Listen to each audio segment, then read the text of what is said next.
ሰላም ጤና ይስጥልን እንዴት ናችሁ? እስከዛሬ ድረስ የተለያዩ ነገሮችን ስናነሳ ቆይተናል። ዛሬ ደግሞ እስቲ ወሳኝና የጊዜውን ያማከለ ነገር እናነሳለን። ይሄ ምንድነው? ሾርት ከት ወይም አቋራጭ መንገዶችን ስለመከተል ይሆናል። ብዙ ሰዎች አቋራጭ መንገድን እንከተላለን፣ ግን መጨረሻው ምን ይመስላል የሚለውን በደንብ አድርገን እናያለን። እስቲ ስለ አቋራጭ መንገድ ስናነሳ ምን ነገሮችን አይታችኋል? ምን ነገሮች ደርሶባችኋል? ምን ነገሮችንስ ጀምራችኋል ከዚህ በፊት? አቋራጭ መንገድ ወይንም ደግሞ ሾርት ከት ብለን የምንጠራው ማለት ነው። ወይም በአጭሩ ጌት ሪች ኩዊክ ስኪም የሚባለውን ምን ነገሮች ጀምራችሁ ታውቃላችሁ ከዛሬ ድረስ? ዛሬ 10,000 ብር አምጣና ነገ 20,000 ብር ይሰጣል፣ ወይም ከሳምንት በኋላ 25,000 ብር ተደርጎ ይሰጣል የሚባሉ ነገሮች፣ ወይም ደግሞ የኦንላይን ስራዎች በጣም ብዙ እየተወራከቱ መጥተዋል። እነዚህ ብዙ ጊዜ የማጭበርበሪያ ግን የሰውን ፍላጎት በደንብ አድርገው ያጠኑ በተጠና መንገድ እና ሲስተማቲክ በሆነ ወይም ስርዓት ስትራክቸራል በሆነ መንገድ እነዚህ ነገሮች መጥተዋል። ገበያ ላይ አሉ። ከዚያ በኋላ ከሰዎች ገንዘብን ያወጣሉ። 10,000 ብር አምጣ 25,000 ብር ትወስዳለህ፣ 100,000 ብር አምጣ 200,000 ብር ይሆንልሃል በሚሉ የኛን ፍላጎት መሰረት ባደረገ መልኩ ይሄንን ነገር ለማድረግ ሙከራ ይደረጋል። ብዙ ሰው የተበላ አለ። ብዙ ሰዎች መጥፎ ነገር ውስጥ ገብተዋል፣ ማይጠበቅ ነገር ውስጥ ገብተዋል በዚህ የተነሳ። ስለዚህ ሾርት ከትን እንዴት ነው የምታዩት? ታዲያ እነዚህን 9 ነገሮች ሳትሰሙ ሾርት ከት ወይም ደግሞ አቋራጭ መንገዶችን ባትጀምሩ የተሻለ ነው። እነዚህን 9 ነገሮች በደንብ አድርጋችሁ በጥሞና ከሰማችሁ በኋላ ሾርት ከት ምንድነው? እነዚህ የዲጂታል ስራዎች የዲጂታል ስራ ሁሉም ውጤታማ አይደለም ማለት አይደለም። ሾርት ከት አይደለም ማለት ወይም ደግሞ አጭበርባሪዎች ናቸው ማለት አይደለም። ግን ደግሞ ትክክለኛ የሆኑ አሉ፣ ትክክለኛ ያልሆኑ አሉ። ብዙ ዘራፊዎች በአሁኑ ሰዓት በዲጂታሉ ዓለም እየመጡ ስለሆነ ራሳችሁን ለመጠበቅ እነዚህን 9 ነገሮች በደንብ አድርጋችሁ ብትከታተሉ ጠቃሚ ነው። ስለዚህ በደንብ አድርጋችሁ አዳምጡኝ ማለት ነው። እነዚህን 9 ነገሮች ሳታውቁ አቋራጭ መንገድ ፈጽሞ ልትጀምሯቸው አይገባም ማለት ነው። እነዚህ 9 ነገሮች ምንድናቸው የሚለውን እስኪ የመጀመሪያው አቋራጭ መንገድ ብዙውን ጊዜ ወደ ትልቅ ችግር ያመራናል እንጂ ወደ ስኬት አያመራም። ፈጽሞ እስካሁንም ድረስ አድርጎ አያውቅም። ምክንያቱም አቋራጭ መንገዶች ሁልጊዜ መጨረሻቸው ውድቀት ሊሆን ይችላል፣ መጨረሻቸው ሀፍረት ሊሆን ይችላል፣ መጨረሻቸው መሸማቀቅ ሊሆን ይችላል ማለት ነው። ስለዚህ አቋራጭ መንገድ ወይም ሾርት ከት ኦፍ ሊድስ ቱ ቢገር ፕሮብለምስ። ብዙ ሰዎች ፈጣን ውጤትን ስለሚፈልጉ ቀላል መንገድን ይመርጣሉ። ፈጣን መንገድን ስለሚፈልጉ ቀላል መንገድን መምረጥ ማለት ነው። ምክንያቱም ፕሮሰሱን ማለፍ አይፈልጉም፣ ሂደቱን ማለፍ አይፈልጉም፣ ትዕግስት የላቸውም። ለዛ በአጭሩ ስኬትን ስለሚፈልጉ በዛ መንገድ ያለ በቂ ጥናት ኢንቨስትመንት ውስጥ ይገባሉ። ገበያውን ሳይረዱ ሌሎች የሰሩትን ነገር ወይም የንግድ ሁኔታ ይኮርጃሉ። እነዛ ሰዎች በደንብ አድርገው ሪስኩንም ፌስ ለማድረግ በደንብ ገበያ ጥናት አድርገው የጀመሩት እነሱ ግን ያንን በመኮረጅ ቀጥታ ይኮርጃሉ። ወይም ደግሞ አስፈላጊ የመማሪያ ደረጃዎችን ይዘላሉ። ምን ማለት ነው? ሁሉም ደረጃ አለው። ያንን ደረጃ አንደኛ ክፍል ሳይማር 10ኛ ክፍል መድረስ እንደማይቻል ሁሉ 5ኛ ክፍል ሳይማር 7ኛ ክፍል መድረስ እንደማይቻል ሁሉ ይሄም የንግድ ፕሮሰስ ወይም የስራ ፕሮሰስ ሂደት አለው። ሁሉንም የመሰላሉ ጫፍ ላይ ለመድረስ የመሰላሉ ሁሉንም መረጋገጫ መውጣት መቻል አለብን ማለት ነው። ያ ማለት ምን ማለት ነው? ራሳችን መገንባት እንድንችል ሂደቱን በደንብ አድርገን ማለት ፋውንዴሽናችን ጠንካራ መሆን ይችላል። በቀላሉ የሚናወጥ አይደለም ማለት ነው። የማይናወጥ መሰረትን መገንባት እንችላለን ማለት ነው። ስለዚህ ይሄንን ከግምት ልታስገቡ ይገባል። ሁሉንም የትምህርት ሂደቶች ውድቀትም ሆነ አፕስ ኤንድ ዳውንስ ካለ ያንን ማለፍ ግዴታ ስለሚሆን አቋራጭ መንገዶች መጀመሪያ ላይ ጊዜን የሚቆጥቡ ይመስላል፣ ግን ደግሞ የበለጠ ኤክስፔንሲቭ ናቸው፣ ኮስትሊ ናቸው። እንዴት? ምክንያቱም ወደኋላ እንመለሳለን። አንዳንድ ጊዜ በአገራችን ብሂል ምን የሚባል አለ? አለባብሰው ቢያርሱ በአረም የሚያለሱ። ዛሬ ላይ ቀለል አድርገን ብንሄድ ነገ ግን ያኛውን ስቴፕ ተመልሰን መማራችን አይቀርም፣ ወደድንም ጠላን ማለት ነው። ስለዚህ ፕሮሰሱን ምን ማድረግ አለብን? እያንዳንዱ ፕሮሰስ ትምህርት ወስደንበት ልናልፍ ይገባል ማለት ነው። ጠንካራ መሰረት መገንባት ፈጣን ላይሆን ይችላል፣ ነገር ግን በሚቀጥለው ዓመታት መረጋጋትን ይሰጣል ማለት ነው። ስለዚህ ፈጣን ላይሆን ይችላል፣ ፕሮሰሱ አዝጋሚ ሊሆን ይችላል፣ 5 ዓመት 10 ዓመት ሊወስድ ይችላል። መጨረሻ ላይ ግን አውትሻይን ማድረግ እንችላለን ማለት ነው። ስለዚህ የመጀመሪያው አቋራጭ መንገዶች ብዙውን ጊዜ ወደ ትልቅ ችግር ያመራናል። ይሄንን በደንብ አድርገን ልናውቅ ይገባል ማለት ነው። ሁለተኛው እያንዳንዱ ዘላቂ ስኬት የራሱ ሂደት አለው።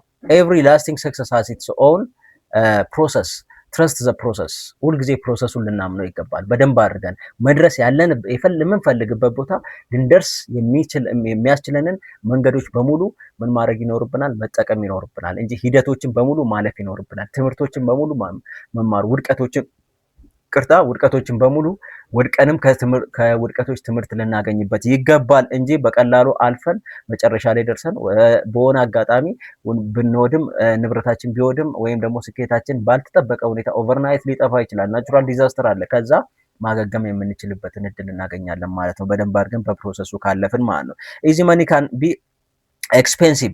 ሰዎች አቋራጭ መንገድ የሚፈልጉት አንዱ ምክንያት ፈጣን ገንዘብ የመፈለግ አባዜ ወይም ፍላጎት ነው ማለት ነው። ፈጣን ኢዚ መኒ ማለት ነው። ይህ ብዙ ጊዜ ሰዎችን ወደ አታላይ ኢንቨስትመንቶች፣ እውን ሊሆኑ የማይችሉ የንግድ ስልቶች፣ ቁማር ወይም በአጭር ጊዜ ውስጥ ከፍተኛ ትርፍ ቃል በሚገቡ ሌሎች አጭበርባሪ ሰዎች ውስጥ ወጥመድ ውስጥ ይወድቃሉ ማለት ነው። ስለዚህ ይሄ ሰዎች ፍላጎታችን በማየት ትልቅ ወጥመድ ያጠምዳሉ፣ እኛንም ይይዙናል ማለት ነው። ስለዚህ ይህንን በደንብ አድርገን ልንረዳ ይገባል ማለት ነው። አንዳንድ ኢንቨስትመንቶች በትክክለኛ መንገድ ጥሩ ትርፍ ላያስገኙ ቢችሉም ጥረት ሳያደርጉ አስደናቂ ትርፍ መጠበቅ ሞኝነት ይሆናል።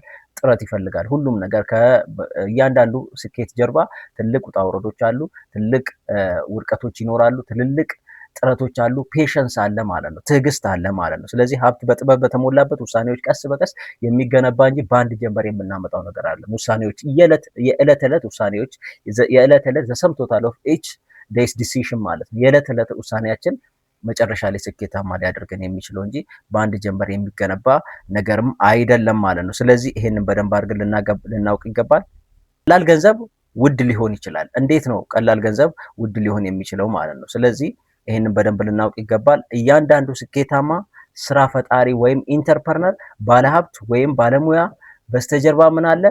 የመማር፣ የመስዋዕትነት፣ የዲሲፕሊን፣ የፔሸንስ ወይም የጽናት ታሪኮች አሉ ማለት ነው ከበስተጀርባቸው። ስለዚህ ጸንተዋል ማለት ነው። እነዚህ ሰዎች ትዕግስት አድርገዋል፣ ተምረዋል፣ ራሳቸው ላይ ስኪልን ዴቨሎፕ አድርገዋል፣ ቫሊዩ አድ አድርገዋል ማለት ነው። ዛሬ የምታዩት ነገር ብዙውን ጊዜ ከአመታት በፊት በድብቅ የተከናወነ የማያቋርጥ ጥረት ውጤት ነው ማለት ነው። ዛሬ የምናያቸው ትልልቅ ህንፃዎች፣ ዛሬ የምናያቸው ስኬቶች ከበስተጀርባቸው የማያቋርጥ ጥረት ውጤት እንደሆነ ልንረዳ ይገባል። ብዙ ሰዎች የራሳቸውን አንደኛ ዓመት ጉዞ ከሌላው ሰው 10ኛ እና 20ኛ ዓመት ጉዞ ጋር በማወዳደር ራሳቸውን ዲስአፖይንትድ ያደርጋሉ፣ ተስፋ በመቁረጥ ውስጥ ይገባል። ስለዚህ የኛ ጅምር ሁሉም የሰው የራሱ ምን አለው? ካላንደር አለው። ሁሉም ሰው የራሱ የጊዜ ሰሌዳ አለው። ስለዚህ የጊዜ ሰሌዳውን በደንብ አድርገን እስቲ ምሳሌ ልንገራቸው። የጊዜ ሰሌዳ ሁሉም ሰው ባራክ ኦባማ በ44 ዓመቱ ፕሬዚዳንት ሆኖ ነበረ። የአሜሪካው ፕሬዚዳንት ዶናልድ ትራምፕ በስንት ዓመቱ ነው ፕሬዚዳንት የሆነ? ሁላችንም እናውቃለን። ጆ ባይደን በስንት ዓመቱ ነው? ባራክ ኦባማ በ55 ዓመቱ ሪታየር አድርጓል። ማነው? ዶናልድ ትራምፕ ግን በስንት ዓመቱ ነው ፕሬዚዳንት የሆነው? ጆ ባይደን በስንት ዓመቱ ነው? ስለዚህ ሁሉም ሰው ምን አለው? የኬኤፍሲ ባለቤት በ65 ዓመቱ ነው ኬኤፍሲን የጀመረ ማለት ነው። ስለዚህ ሁሉም ሰው ምን አለው? እነ ማርክ ዙከርበርግ ጋር ስንሄድ ደግሞ በሀያዎቹ እድሜ ውስጥ ሁሉም የራሱ ታይም ፍሬም አለው፣ የጊዜ ሰሌዳ አለው። ይሄንን በደንብ አድርገን ልናውቅ ይገባል ማለት ነው። ሶስተኛ ቀላል ገንዘብ ውድ ሊሆን ይችላል፣ ኤክስፔንሲቭ ነው ማለት ነው። አራተኛ ክህሎቶች ዘላቂ ሀብትን ይፈጥራሉ።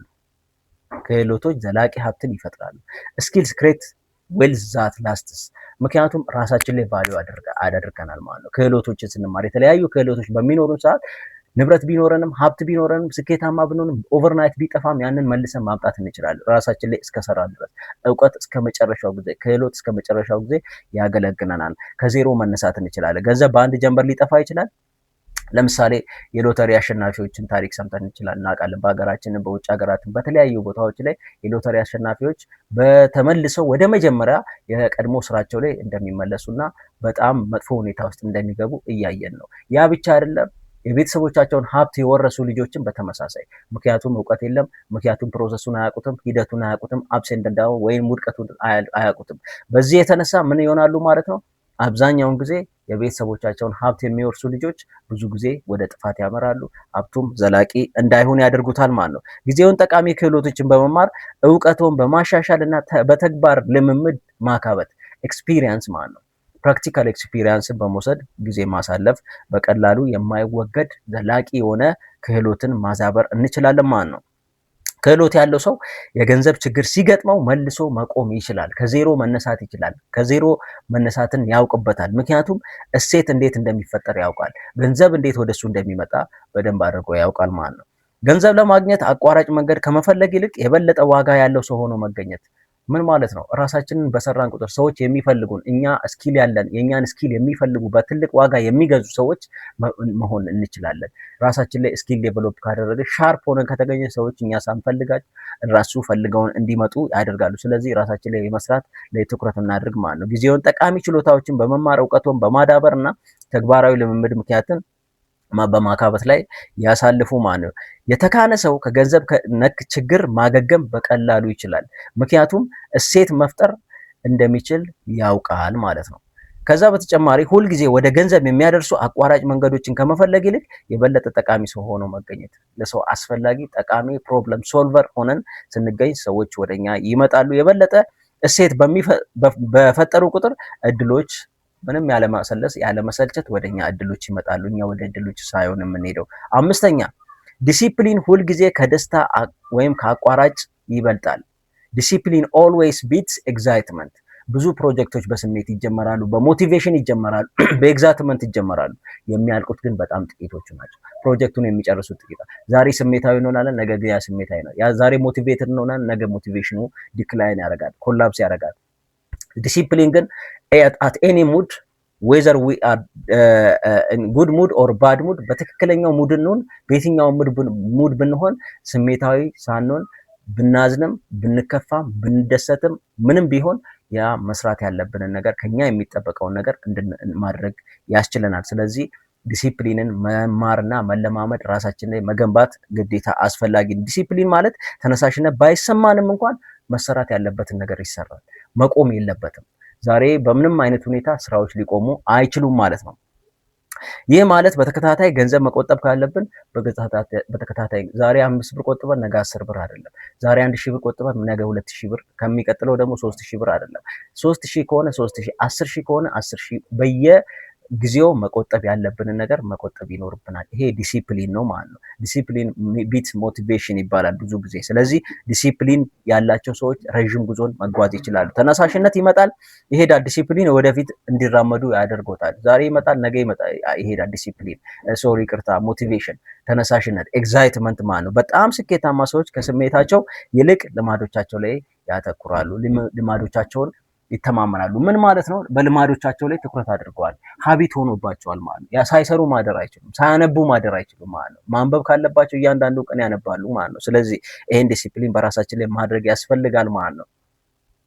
ስለዚህ አምስተኛው መስማት ያለባችሁ ሾርት ከትን የምናስወገድበት ምንድነው? ዲሲፕሊንን በመገንባት ማለት ነው። አቋራጭ መንገዶች፣ ስድስተኛው አቋራጭ መንገዶች ስምዎን ሊያበላሹ ይችላሉ። ሾርት ከት ካን ዳሜጅ ዮር ሪፑቴሽን። እንዴት? ማህበረሰባችን ሊደግፈው ይችላል። ለምሳሌ የከሌ ልጅ በቀላሉ እንደዚህ ሆኖ አምጥቷል፣ ይሄንን እኮ ደርሶ እዚህ ቢሮ ገብቶ ይሄን አድርጓል፣ እኛም ሀገር አለ ሲሾም ያልበላ ሲሻር ይቆጨዋል። ከዚያ ያ ማህበረሰብ እንደዚህ አድርጎ የሰበከ ማህበረሰብ በመጨረሻ ላይ ይሄ ማህበረሰብ በራሱ ምን ያደርጋል? ነገ ሌባ ነው፣ ታማኝነት የለውም፣ እንደዚህ ከሆነ የዛኔ እንደዚህ ነበር፣ አሁን እንደዚህ ሆነ፣ ሲያሳዝን እያለ ጣት የሚጠቁምብን የሚቀስርብን ማህበረሰብ ውስጥ ነው ያለ ነው ማለት ነው። ስለዚህ ማድረግ ያለብን ሬፑቴሽን ታማኝነታችን ማለት ነው ማስጠበቅ ግዴታ ነው። አንዳንድ አቋራጭ መንገዶች ታማኝነት የጎደላቸው ሊሆኑ ይችላሉ። የሰዎች ደንበኞችን ሊዋሹ ይችላሉ። ምርቶቻቸውን አጋነው ሊያቀርቡ ይችላሉ። ያ ምርት ግን ሰዎች ጋር ከደረሰ በኋላ የተጋነነውን ያህል ላይሆን ይችላል።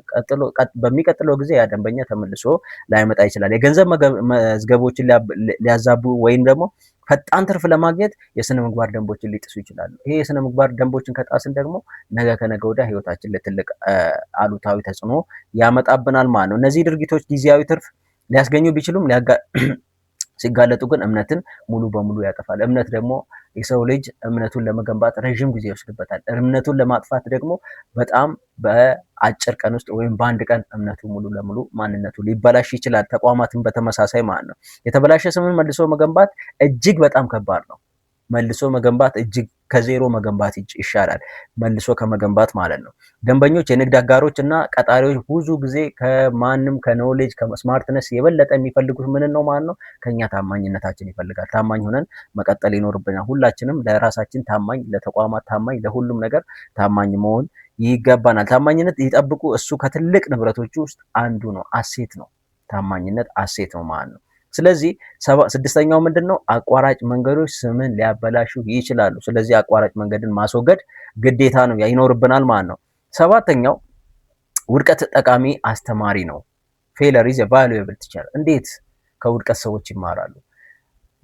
እንደ መጥፎ አጋጣሚ ትምህርት ቤቶቻችን ብዙ ጊዜ ምን ያስተምሩናል? ውድቀትን እንዳንለማመድ ያደርጉናል። ስንወድቅ ፓኒሽ ያደርጉናል። ጥፋት ስንሰራ፣ ሚስቴክ ስንሰራ ፓኒሽ እንደረጋለን። ይሄ ፓኒሽመንት ደግሞ ሪስክ እንዳንወስድ ያደርጋል። ስህተት እንዳንሰራ፣ ፐርፌክሽኒዝም ውስጥ እንድንገባ ያ አመለካከትን ዴቨሎፕ እንድናደርግ ያደርጉናል ማለት ነው። ይሄ እንደ መጥፎ አጋጣሚ ነው። ትምህርት ቤቶቻችን አንፎርቹኔትሊ ይሄንን አድርገውናል። ግን የሰው ልጅ ደግሞ ዲዛይን የተደረገበት የሰው ልጅ የተሰራበት መንገድ በስህተት እንዲማር፣ ስህተቶችን እየሰራ ከስህተት እንዲማር ነው። ስለዚህ ስህተቶችን ስንማር አንድ ተማሪ ከ40 39 ቢያመጣ 39ን ጥያቄዎች ይረሳቸዋል። የሚያስታውሰው የትኛውን ነው? አንድ ኤክስ ያገኘውን ያስታውሰዋል ማለት ነው። ስለዚህ በይቅርታ ውድቀት ጠቃሚ አስተማሪ ነው የምንለው ለዚህ ነው። ብዙ ሰዎች ውድቀትን ስለሚፈሩ አቋራጭ መንገዶችን ይፈልጋሉ። የበለጠ ግን ኮስት የሚያደርገው አቋራጭ መንገዱ ነው። ትምህርት ቤቶቻችን ስህተትን እንዳልኳችሁ አያበረታቱም። ይሄ ደግሞ አዲስ ነገር እንዳንማር ያደርገናል ማለት ነው። ይሁን እንጂ ውድቀት ብዙውን ጊዜ ስኬት ሊያስተምረው ከማይችለው ትምህርት በላይ ያስተምረናል ማለት ነው። ቅድም አንዷን ኤክስ ነው የምናስታውሰው 39 ራይት ያገኘነውን ሳይሆን እያንዳንዱ ስህተት ምን እንደሚሰራና ምን እንደማይሰራ ስለ ቶማስ ኤዲሰን ማንሳት እንችላለን። ያንን ሁሉ መንገድ የሞከረው ምን ለማድረግ ነው? የማይሰሩበትን መንገድ አውቄያለሁ ነው ያለ። የሚሰራውን አንዱን መንገድ እስኪያውቅ 999 ጊዜ ምን አድርጓል ማለት ነው? ሞክሮታል። ስለዚህ ሙከራ ሁል ጊዜ መሞከር የማይሰራበትን መንገድ እንድንማር እድል ይሰጠናል ማለት ነው። ብዙ ስኬታማ ስራ ፈጣሪዎች ወይም ደግሞ ኢንተርፕረነርስ ትርፋማ ንግዶችን ከመገንባታቸው በፊት ውድቀቶችን አሳልፈዋል። እያንዳንዱ ሰው ውድቀትን አሳልፈዋል። ከውድቀት በኋላ ነው ስኬትን ማምጣት የቻለው ማለት ነው። ዝም ብሎ በአንድ ጀንበር ስኬትን ማግኘት አይቻልም። ውድቀትን ከመፍራት ይልቅ የመማር ሂደት አድርገው መውሰድ የትምህርት አንድ አካል የመማር አንድ አካል መሆኑን መገንዘብ ይኖርብናል። ውድቀት ማለት ነው። ዋናው ነገር መማር ማስተካከልና ወደፊት መቀጠል ነው ማለት ነው። ስምንተኛው ትዕግስት ጠንካራ መሰረትን ይገነባል። ፔሸንስ ቢልድስ ስትሮንግ ፋውንዴሽን። ስለዚህ ታጋሽ መሆን ሾርት ከትን ከመጠቀም ይልቅ ትዕግስተኛ ልንሆን ይገባል። ትዕግስት ልናዳብር ይገባል ማለት ነው። ጠንካራ የንግድ ስራዎች፣ ስኬታማ የስራ ህይወት እና ዘላቂ ኢንቨስትመንቶች በአንድ ጀንበር አይገነቡም። ያደጉም የተገነቡም አይደለም። አንድ ህንፃ እንኳን ለመገንባት 30 ምናምን ያለው ወይም ከዛ በላይ ህንፃ ለመገንባት ረዥሙን ጊዜ ህንፃውን ከላይ የሚገነባውን አይደለም የሚወስደው ጉድጓድ በመቆፈርና ወደ ውስጥ ጥልቀቱን በመገንባት ፋውንዴሽን ወይም መሰረቱ በመገንባት ነው። ምክንያቱም ህንፃው ነገ ከነገ ወዲያ ረዥም ወይም ሎንግ ላስቲንግ እንዲሆን ዱሬቢሊቲውን ለመጨመር። ስለዚህ ማንኛውም ኢንቨስትመንትን በተመሳሳይ መሰረቱ ከተገነባ በአንድ ጀንበር ሊወድም ወይም ደግሞ ሊፈርስ አይችልም ማለት ነው። ትዕግስት ስርዓቶችን ለመገንባት፣ ታማኝ ደንበኞችን ለማፍራት፣ ምርቶችን ለማሻሻል እና የገንዘብ አቅሞን ለማጠናከር ይረዳል። ስለዚህ ፔሸንስ ዲተርማይን ያደርጋል፣ ወሳኝ ነው ማለት ነው። ስለዚህ ታጋሽ ልንሆን ይገባል። ፈጥነው የሚጓዙ ሰዎች ብዙውን ጊዜ በኋላ ላይ ትልቅ ችግር ይገጥማቸዋል። ብዙ የሮጥን ይመስለናል፣ ግን በኋላ ወደኋላ እንቀራለን። በጣም ጠንካራ ህንፃዎች ትልቅ መሰረት አላቸው። ለራስዎ በአግባቡ ለማደግ ጊዜ ይስጡ ማለት ነው። ስለዚህ የመጨረሻውና 9ኛው ምንድን ነው? የረዥም ጊዜ አስተሳሰብ ሁልጊዜ ያሸንፋል። ሎንግ ተርም ቲንኪንግ ኦልዌይስ ዊንስ። ምን ማለት ነው? ስናስብ የዛሬ ዓመት ወይም የዛሬ ወር፣ የዛሬ 2 ወር፣ የዛሬ 3 ወር ለማሸነፍ ወይም ደግሞ ስኬታማ ለመሆን ሳይሆን የዛሬ 5 ዓመት፣ የዛሬ 10 ዓመት ብለን ረዥሙን ስናቅድ በዛ ውስጥ ደግሞ ብዙ ነገሮችን እየተማርን እንሄዳለን ማለት ነው። ስለዚህ የረዥም ጊዜ ትዕግስትን ያስፈልጋል ማለት ነው። ፈጣን ውጤት ላይ ብቻ የሚያተኩሩ ሰዎች ብዙውን ጊዜ ደካማ ውሳኔዎችን ያደርጋሉ። ምክንያቱም ነገ እንዲሳካልን ከሆነ ሾርት ከትን መጠቀማችን አይቀርም። አጭር መንገድን አቋራጭን መጠቀም፣ አቋራጭ ደግሞ ሁልጊዜ ወደ ውድቀት ያመራናል ማለት ነው። የረዥም ጊዜ አስተሳሰብ ያላቸው ሰዎች ለብዙ ዓመታት ተጠቃሚ የሚያደርጓቸው ምርጫዎችን ያደርጋሉ። የተወሰነ የታሰበበት አናላይዝ የተደረገ ውሳኔዎችን ያደርጋሉ። በዚህ ወር እንዴት ሀብታም መሆን እችላለሁ ብሎ ከመጠየቅ ይልቅ በሚቀጥሉት 10 ዓመታት በሚቀጥሉት 15 ዓመታት ምን ያህል ብሰራ እንዴት ብሰራ ሀብታም ልሆን እችላለሁ፣ ስኬታማ ልሆን እችላለሁ ብለን ራሳችንን መጠየቅ ይኖርብናል።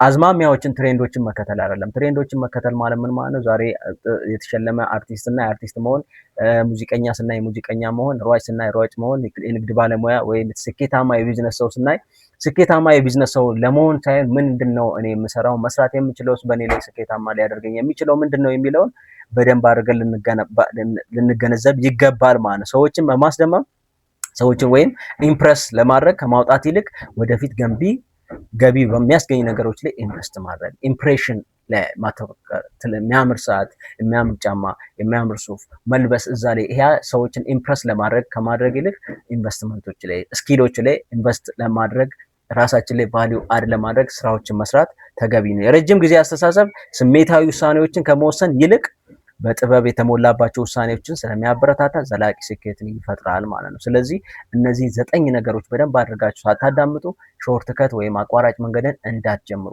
ይህ ሀሳብ ጠቃሚ እንደሆነ በእርግጠኝነት ካሰባችሁበት የሚያስፈልጋቸው ሰዎች ዛሬ ላይ ይህንን ውሳኔ ለመወሰን ሾርት ከትን ለመከተል የሚጠቀሙ ሰዎች ወይም ድንበር ላይ አዘቨርጅ ያሉ ሰዎች አሉ። ለእነሱ እንዲረዳ ይሄን ሀሳብ ሼር፣ ሰብስክራይብ ማድረጉን እንዳትረሱት ማለት ነው። ስላዳመጣችሁኝ አመሰግናለሁ።